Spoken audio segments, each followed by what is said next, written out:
Welcome to this tutorial on how to make a faux wood quilled box. I get a lot of comments about this, people wondering how I did it, and so I thought I'd make a tutorial that shows how I went about it, and hopefully it will inspire you to make one of your own. The original box was from an old watch box that I had, and this one I'm creating using a cardboard box that I just picked up at the craft store. I think you could use pretty much any box you might have around that's small like this. I'm going to be creating some quilling coils to be the faux wood filigree on the lid of the box. And I want to have a nice flat sturdy foundation for that quilling to be adhered to, and so I'm using the top of the lid to cut out a piece of cardstock in the same size and shape, and that's what I'm going to glue my wood filigree to. You'll see how I'll use that later. The other thing I'm going to need is a template to hold my quilling coils in place as they dry and to give me an idea of the right size and shape as I create the coils.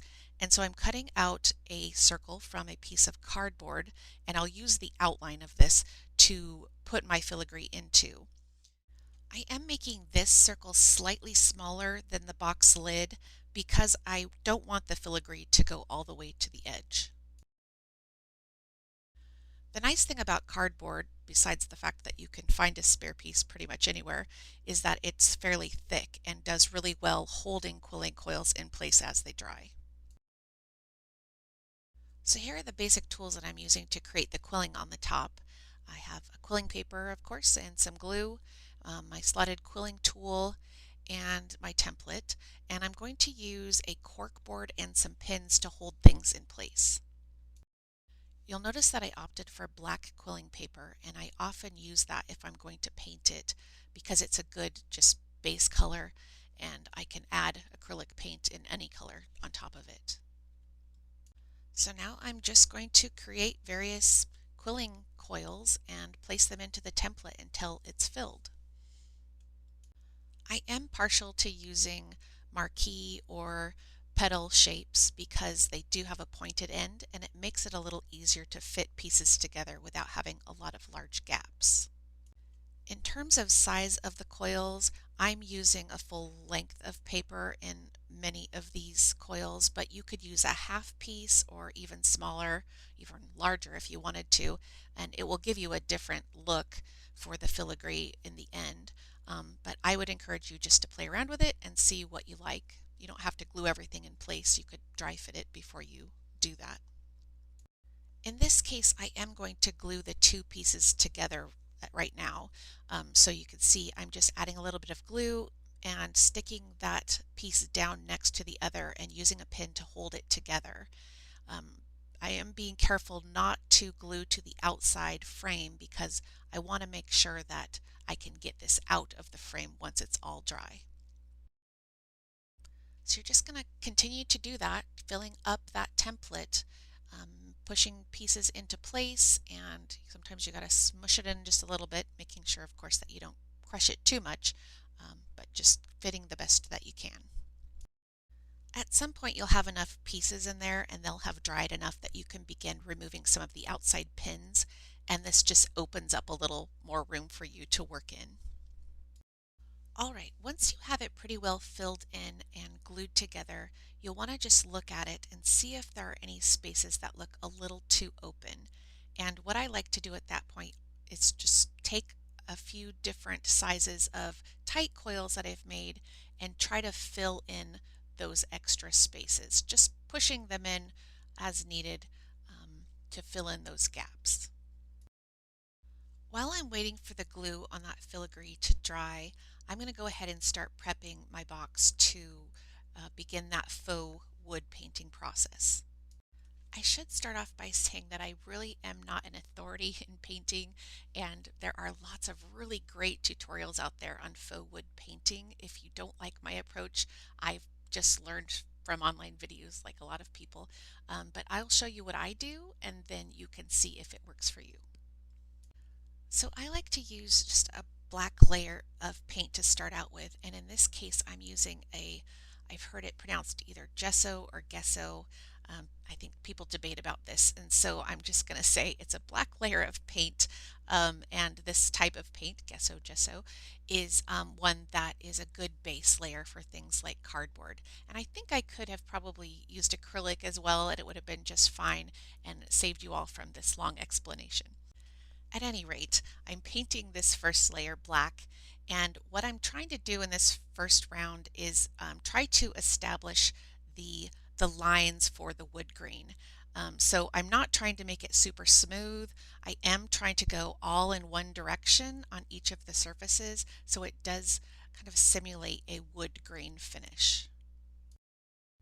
Painting my fingers a bit here. Oops. One thing I just wanted to point out was that I did go ahead and paint the lid, the top of the lid black, even though I am going to use cardstock to cover this. That's okay. I decided to use the cardstock primarily because this does have just a tiny bit of a curve to the top of it. I don't know if you can see it in the video, but it also has a little bit of it has some wrinkled spots in the cardboard itself on the top, and I didn't know how well the filigree or the quilling was going to stick directly to that. So I decided to use the cardstock just to give that filigree something to really adhere to, and then the cardstock will fit on top of this lid itself. Okay, so after my filigree has sat and dried for a while, I can go ahead and pop that out of the template, and I will take a look at it, make sure it looks like everything is the way I want it to look. I don't have to add anything additional. And then once I feel good about that, I can go ahead and start gluing that onto the background. In this case, it's the cardstock that I cut earlier. I apply the glue directly to the back of the filigree by looking for dense areas where I can just put little dots of glue. And then I also will outline the outside and as much as I can of the inside in dense areas. The idea here is I want it to stick very well. I don't want the glue to, squeeze out too much when I set it down. Even though I am going to paint it, I don't want it to show through if possible. In cases like this where I am adhering my cardstock to a background surface, I like to use tacky glue because it's thick enough that I can put a good layer down and spread it easily without it going everywhere.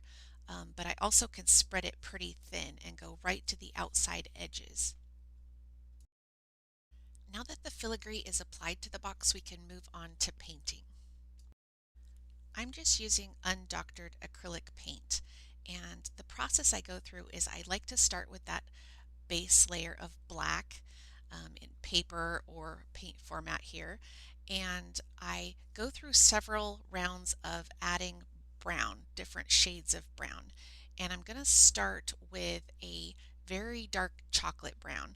And so what I do is I mix about 1 part black to 2 parts brown, and I just keep mixing it and trying it until it gets to the shade that I'm looking for. Now we get to the part that is probably the most difficult of this entire process, although it's still not that difficult, but it is applying the first layer of paint to the filigree. My technique here is to pick up a little bit of paint onto the brush and just start pulling it across the filigree. My goal is to paint the top of the filigree, but also to push a little bit of paint down into the filigree itself. And what I find is that the pressure from the brush isn't really a problem. It can take a lot of pressure, the filigree can. The issue comes in when I try to use too much paint and add too much moisture at once. If I add too much paint to one area, what happens is that it soaks into the paper and it starts to lose some of the crisp edges that you want to see in that filigree. But if you take your time and just add a little bit of paint at a time, you shouldn't have any trouble at all. What I like to do is apply a first coat of paint, and then I'll come back with my small brush and I'll go through and just pick up any extra paint that's gotten caught into crevices in the filigree, and I'll also use that to help reshape any areas that might have lost some of their form due to the moisture from the paint. A toothpick also works really well in areas where you need to just do a little reforming after the first paint. Once I feel good about the top part of the filigree and that layer of paint, I move on to painting the insides. And what I do here is I just take a little brush, I dip it in a little bit of paint, and I'll stick that down into the crevices and paint into any large exposed areas. I don't try to get everything because it is black and you really won't notice that everything's not painted. I just get the areas that are very open, including the sides and the bottom. Now I move on to the rest of the box and just use that same paint to do that dark brown layer. And in this case, I am just using that same technique where I'm painting in one direction to the extent possible so that it will mimic the look of wood grain with the brush strokes. I'm not trying to get fancy, I just want it all to go in one direction. While that dark brown color is drying, I'm going to mix up the next paint color. And the way that I do this is I want to get to a medium brown color. And so I'm going to take some red and I'm going to mix that with a bit of the dark brown that I just used. And I'll also be adding some yellow. So red and yellow are very warm colors that will end up giving me a very rich, warm, woodsy kind of medium chocolate brown. In terms of amounts, I typically just keep adding a little bit at a time until I end up with the color that I'm looking for. On the technique for this next portion, it is different than when I painted the entire box that dark chocolate brown.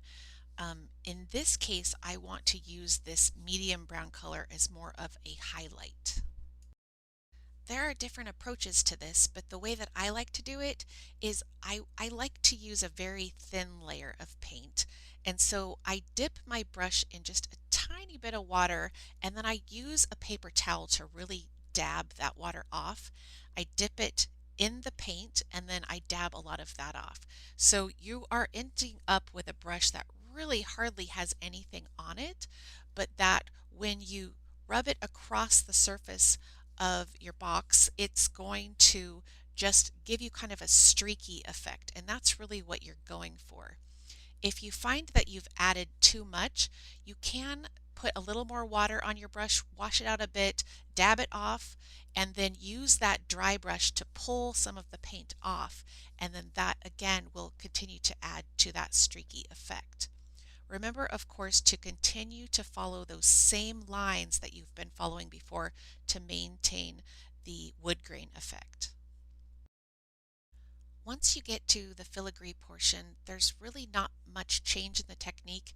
You are just using a very small amount of paint to draw across a highlight on the top. So I just brush very lightly across the top, just kind of skimming the top of that filigree. I do make sure though that I am matching the same direction that is on the rest of the lid so that it does continue to look like part of that wood grain. Once I'm happy with the amount of highlighting I've done with that medium brown color, I'm going to go ahead and add some yellow to that to lighten it up a bit and get my third brown shade, my lightest brown shade. I'm going to use the same technique that I did for the medium brown shade. This is just going to add another dimension to the color.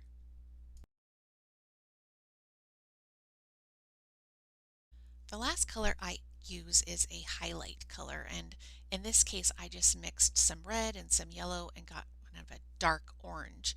If you want your box to come out lighter than this, you can do another round of a lighter shade of brown, or you could do more of a yellow highlight. Again, I'm really not an expert in faux wood painting or paint in general, but there are lots of videos out there that could give you some additional tips and ideas if you wanted to look at those.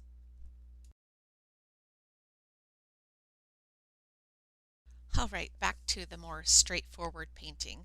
I just painted the inside of the box with the leftover dark brown color and made sure to get the top edges.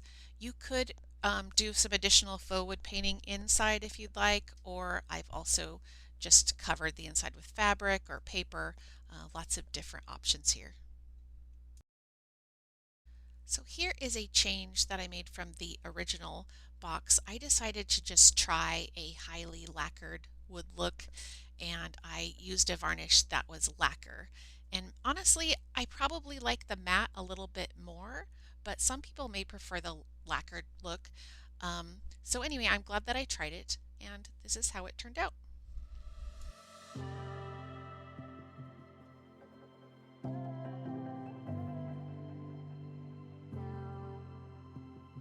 Thanks so much for watching my video. I really enjoyed making it. I really hope that you enjoyed watching it and that you try to make one of these because they're a lot of fun.